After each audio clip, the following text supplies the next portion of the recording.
얘랑 민수기 21장 읽어줄게. 네겝 지방에 살고 있던 가나안 사람 아랏 왕은 이스라엘이 아다람 길로 오고 있다는 소식을 듣고 나와서 이스라엘과 맞서 싸워 그들 가운데 얼마를 포로로 사로잡았다. 그때 이스라엘이 주님께 다음과 같은 말로 서약하였다. 주님께서 이 백성을 우리 손에 붙이시면 우리는 그들의 성읍들을 전멸시키겠습니다. 주님께서 이스라엘의 간구를 들으시고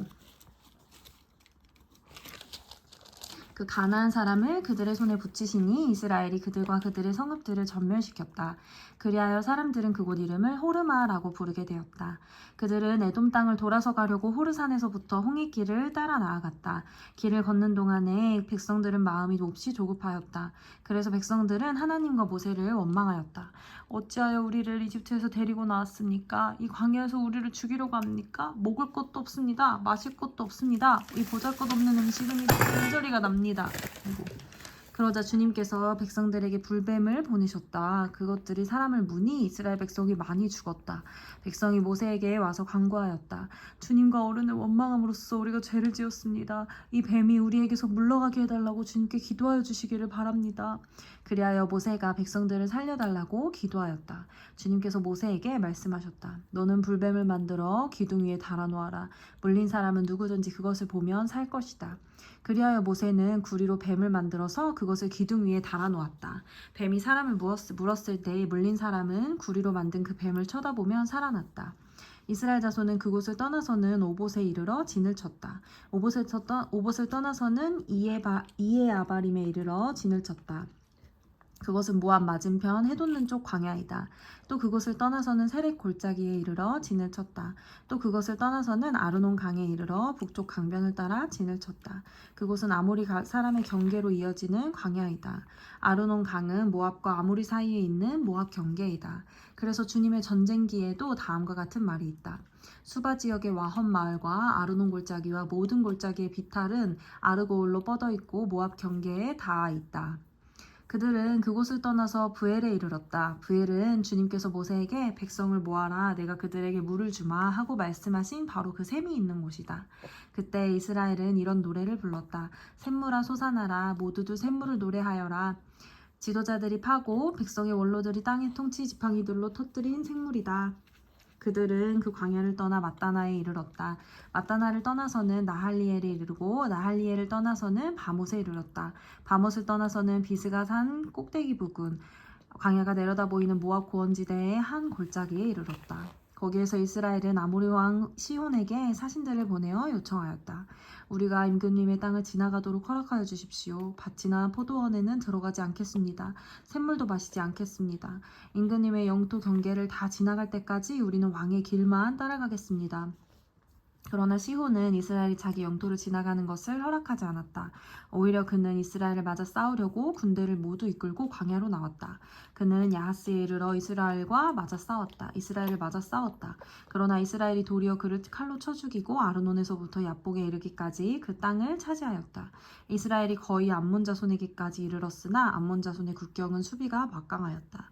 이스라엘은 아모리 사람의 성읍을 모두 점령하고 헤스본과 그 주변 모든 마을을 포함한 아모리 모든 성읍의 자리를 잡았다. 헤스본은 아모리 사람의 왕 시돈의 도성이었다. 시혼의 도성이었다. 시혼은 모압의 이전 왕과 싸워 아르논에 이르기까지 그가 가지고 있던 땅을 모두 빼앗았던 왕이다. 그래서 시인들은 이렇게 읊었다. 헤스본으로 오너라. 시혼의 도성을 재건하여라. 그것을 굳게 세워라. 헤스본에서 불이 나오고 시혼의 마을에서 불꽃이 나와서 모압의 아르를 삼키고 아르논 높은 산당들을 살랐다. 모압아 너에게 화가 미쳤다. 그모스 신을 믿는 백성아 너는 망하였다. 아모리 왕 시혼에게 꼼짝없이 아들들이 쫓겨가고 딸들이 끌려갔다. 그러나 우리는 그들을 넘어뜨렸다. 헤스본에서 디본에 이르기까지 메드바에서 가까운 노바에 이르기까지 우리는 그들을 쳐부수었다. 이렇게 이스라엘은 아모리 사람의 땅에 자리를 잡았다. 모세는 야스엘로 사람을 보내어 탐지하게 한 다음에 그 주변 촌락들을 점령하고 거기에 있던 아모리 사람들을 내쫓았다. 그 다음에 그들은 방향을 바꾸어서 바산 길로 올라갔다. 그러자 바산 왕 옥이 자기의 군대를 모두 거느리고 그들을 맞아 싸우려고 에드레이로 나왔다. 그때 주님께서 모세에게 말씀하셨다. 그를 두려워하지 말아라. 내가 그와 그의 온 군대와 그의 땅을 너의 손에 넘겼으니 전에 헤스본에 사는 아모리 왕 시혼을 무찌른 것처럼 그를 무찔러라. 그리하여 그들은 그와 그의 아들들과 그의 온 군대를 생존자 하나도 남기지 않고 다 때려 눕혔다. 그리고 그들은 그 땅을 차지하였다. 민수기 22장. 이스라엘 자손이 길을 떠나 모압 평지에 진을 쳤다. 그곳은 요단강 건너 곧 여리고 맞은편이다. 십볼의 아들 발락은 이스라엘이 아모리 사람에게 한 모든 일을 보았다. 모압 사람들은 이스라엘 백성의 수가 대단히 많아서 몹시 무서워하였다. 모압 사람들은 이스라엘 자손이 나타난 것 때문에 두려워하였다. 모압 사람들이 미디안 장로들에게 말하였다. 이제 이 큰 무리들이 우리 주변에 있는 모든 것을 먹어치우고 있습니다. 마치 소가 들판의 풀을 뜯어먹을 듯합니다.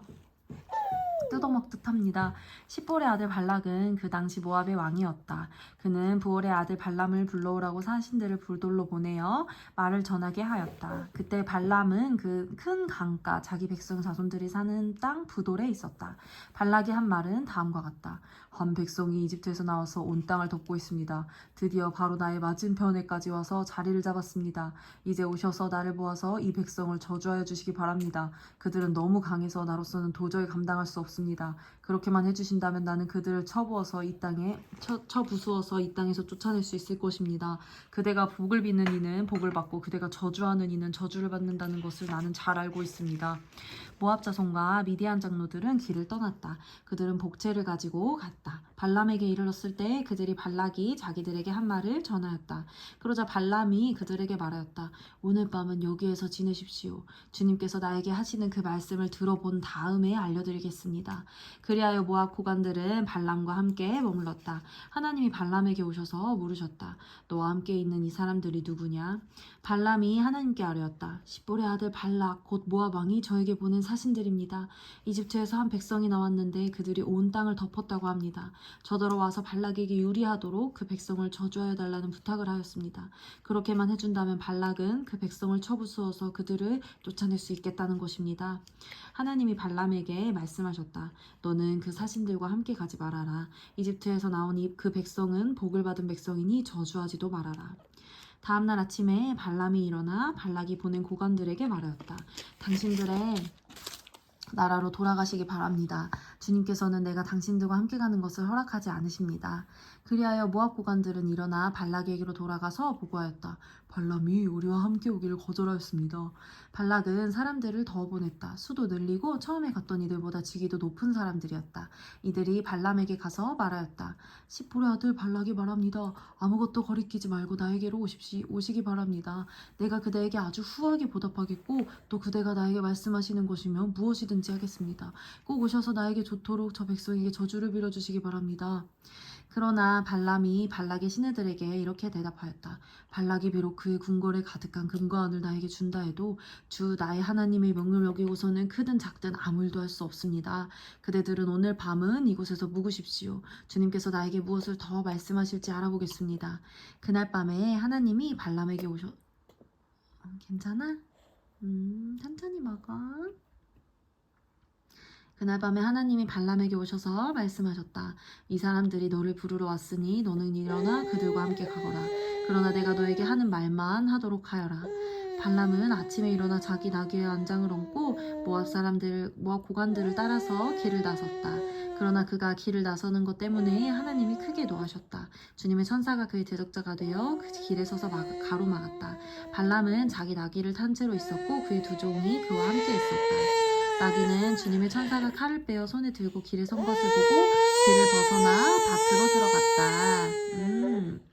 발람은 나귀를 때려 다시 길로 들어서게 하였다. 그러자 주님의 천사가 이번에는 두 포도원 사이에 좁은 길을 막아섰다. 길 이쪽에도 담이 있고 길 저쪽에도 담이 있었다. 나귀는 주님의 천사를 보자 이쪽 벽으로 몸을 바짝 붙여 발람의 발을 벽에 긁히게 하였다. 그러자 발람이 나귀를 한 대 더 때렸다. 그때 주님의 천사가 앞으로 더 나아가 오른쪽에서 왼쪽으로도 피할 수 없는 오른쪽으로도 왼쪽으로도 피할 수 없는 좁은 곳에 섰다. 나귀는 주님의 천사를 보고는 발람을 태운 채로 주저앉았다. 발람은 화가 나서 지팡이로 나귀를 때렸다. 그때 주님께서 그 나귀의 입을 여시니 그 나귀가 발람에게 말하였다. 제가 주인 어른께 무슨 잘못을 하였기에 저를 이렇게 3번씩이나 때리십니까? 발람이 나귀에게 말하였다. 너는 나를 놀림감으로 여기느냐? 내가 칼을 가지고 있었더라면 이 자리에서 너를 죽였을 것이다. 나귀가 발람에게 말하였다. 저야말로 오늘까지 어른께서 늘 타시던 어른의 나귀가 아닙니까? 제가 언제 이처럼 버릇없이 군 적이 있었습니까? 발람이 대답하였다. 없었다. 그때 주님께서 발람의 두 눈을 열어주셨다. 그제야 그는 주님의 천사가 칼을 빼어 손에 들고 길에 선 것을 보았다. 발람은 머리를 숙이고 엎드렸다. 주님의 천사가 그에게 물었다. 너는 왜 너의 나귀를 이렇게 3번씩이나 때리느냐? 네가 가서는 안 될 길이기에 너를 막으려고 이렇게 왔다. 나귀는 나를 보고 나에게서 3번씩이나 비켜섰다. 다행히 나귀가 비켜섰기에 망정이지 그렇지 않았더라면 내가 나귀는 살렸겠지만 너는 분명히 죽였을 것이다. 발람이 주님의 천사에게 말하였다. 제가 잘못하였습니다. 천사께서 저를 만나시려고 길에 서신 것을 몰랐습니다. 제가 하는 것이 잘못이면 저는 되돌아가겠습니다. 주님의 천사가 발람에게 말하였다. 저 사람들하고 같이 가거라. 그러나 너는 내가 말해주는 것만 말하여라. 그리하여 발람은 발락이 보낸 고관들과 함께 갔다. 발락은 발람이 오고 있다는 소식을 듣고 그를 맞이하러 그의 영토가 끝나는 아르논 강 경계에 있는 모압의 한 성읍까지 나아갔다. 발락은 발람에게 말하였다. 내가 당신을 불러오려고 사신을 보내고 또 보내지 않았습니까? 어찌하여 곧바로 나에게 오지 않으셨습니까? 내가 당신을 존귀하게 대접할 능력이 없다고 생각하셨습니까? 발람이 발락에게 대답하였다. 보십시오. 이렇게 제가 임금님께 왔습니다. 그러나 제가 무슨 말을 할 수 있겠습니까? 하나님이 저의 입에 넣어주시는 말씀, 그것이 무엇이든지 저는 그것만을 말하겠습니다. 발람은 발락과 함께 갔다. 그들은 후손 마을까지 갔다. 발락은 소와 양을 잡아 제사를 드리고 발람과 그를 데리고 온 고관들에게 고기 얼마를 보내주었다. 다음날 아침이 되니 발락은 발람을 데리고 바알 신당으로 올라갔다. 거기에서 발람은 이스라엘 백성이 친 진의 끝부분을 보았다. 아멘. 박수. 잘하네.